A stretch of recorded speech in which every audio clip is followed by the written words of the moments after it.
Welcome back to the Annapolis Yacht Club Wednesday night races, brought to you by T2P TV. I'm Dave Gandell, filling in this week for Ashley Love, who's on assignment at Lake Geneva. I'm joined this week, as always, by our producer, Bruce Nairn. It's been a rough go here in Annapolis on Wednesday nights. There's not been a completed race in 5 weeks. We've had too much wind. We've had not enough wind. We've had thunderstorms in the vicinity. We've even had a tropical event called Debbie. Well, this week, it seems to be all coming together. The second day of a frontal passage, we have a soft but solid northwesterly breeze. It's nice and cool out here. It's refreshing. Things are looking good. I think we're going to have a spinnaker start this evening, and very good chance that we'll actually get a completed race in.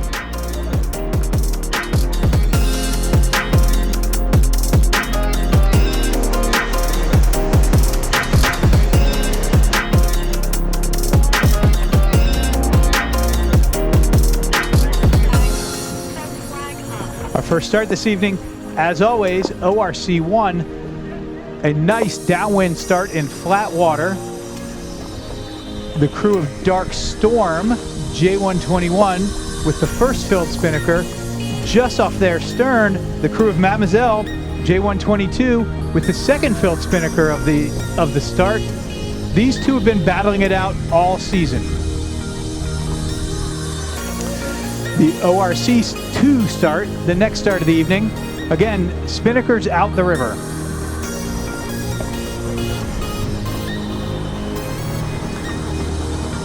The next start this evening is the J105 class. A very special moment here for this class. They lost one of their own this past weekend. Maggie Flanigan, a popular crew member in the class, sailed on many boats, but specifically aboard London Calling, passed away unexpectedly this past Saturday. In honor of Maggie's memory, the class is coordinated, and this evening they're going to hold off 34 seconds after the start for their spinnaker sets in honor of Maggie's 34 years.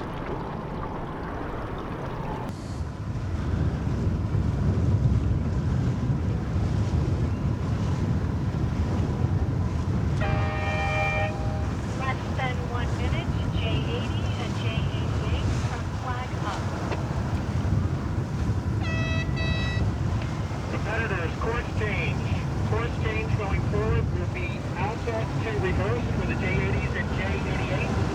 Course change, alpha to reverse for the J80s and J88.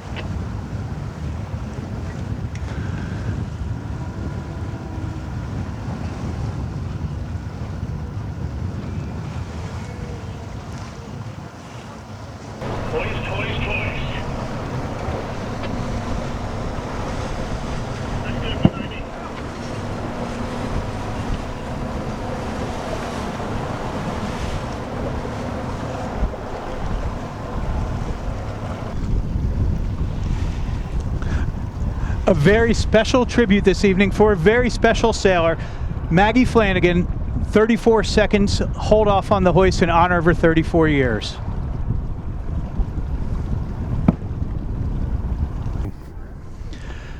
So an incredible tribute by a very well-coordinated class to hoist their kites 34 seconds after the start. As those spinnakers went up at the 34-second mark, we heard a cannon fired from the Eastport Yacht Club a few hundred yards away. Maggie's mother, Lynn, was there to fire off the cannon at the exact mark. Just a great tribute from a great class. Okay, Dave, the question I have is pin or boat? You know, Bruce, in the first 3 starts, the pin end was very, very popular. Lots of stack-ups there. Here, we're seeing the Chadwicks aboard the J88 Church Key break the trend and start up at the signal boat. I personally like the signal boat. You know, the tide has just turned, it's going out, you're in some deeper water here. I do like the angle better from up here. It's not quite as tight. Which do you have a preferred side, Bruce? Well, I'm looking at them pulling out bearing as we go along here, so I like the high road. I'm a high road guy.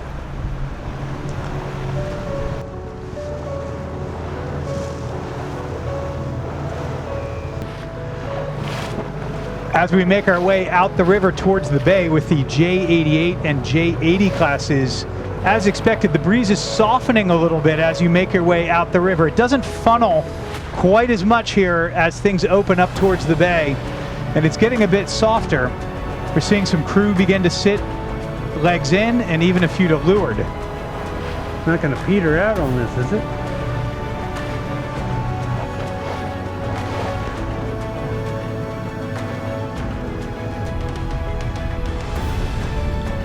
Making their way out the river, the 11 boat J30 class.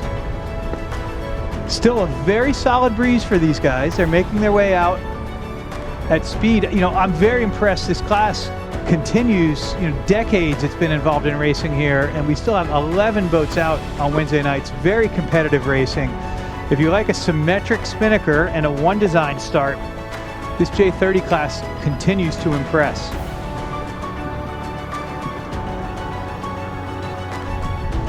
Our final start this evening, sonars and etchels. They are 5 of the Annapolis Yacht Club sonars out this evening.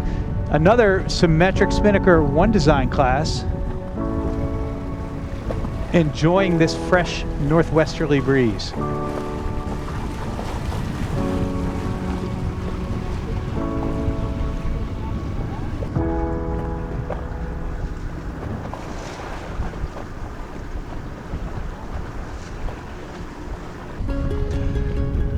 Our final group out of the river this evening, the PHRF Time on Time class. Nice look at Where Egos Dare, the winner of Series 2 in this class. Nice happy crew enjoying this breeze. Dave, they got rid of their crew shirts. It's been a disappointment for me. They always had great blue I do shirts. like the Orioles Adam Jones jersey though on the weather rail. I like that. That's good. And a couple of Cal 25s here racing as well. You know, Bruce, it's been amazing to me to watch the evolution of the classes in Annapolis over the years.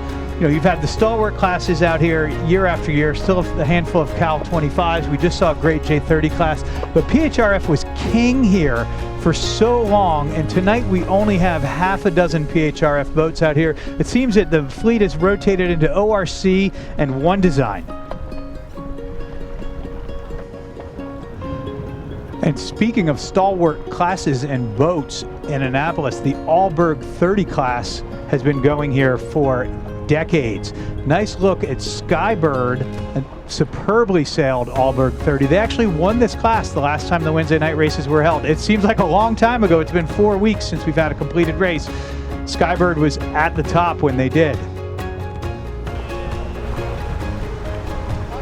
Dave, you know what, Dave? I love this boat because they're so fast. They're so deceivingly fast. Yeah, what's amazing, the design brief of the Woodwinds, if you talk to Captain Jen and her mom and dad, when they design these, they specifically design them for summer in Annapolis. So they go like witches in 7 knots of breeze in flat water. I know, I watched them go across the front of my office. I said, he must be under power. We've caught up with the leaders of the J88 classes. They make their way back into the river. Wild Thing, sailed by Ben and Bree Jatlow, and MI2, sailed by David Malkin, have been trading top spots all summer long, challenged by Church Key in the last few weeks.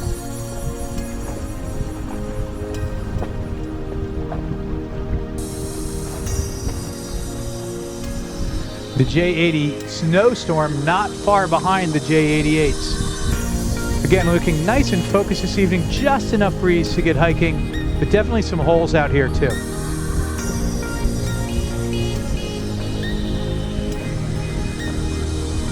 What do you think there, Dave?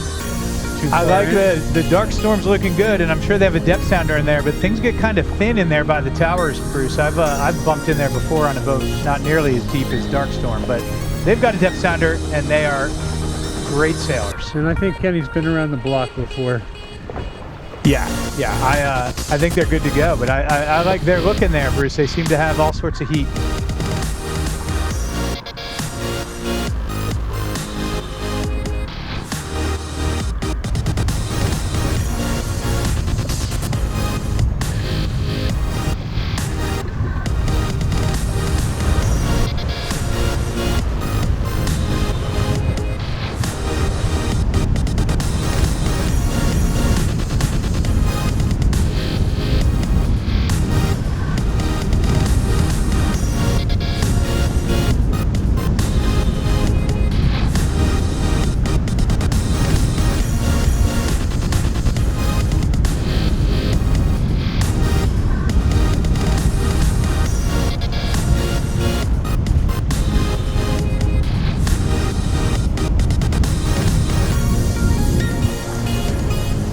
As the ORC1 leaders make their way into the river, it is a bit puffier here.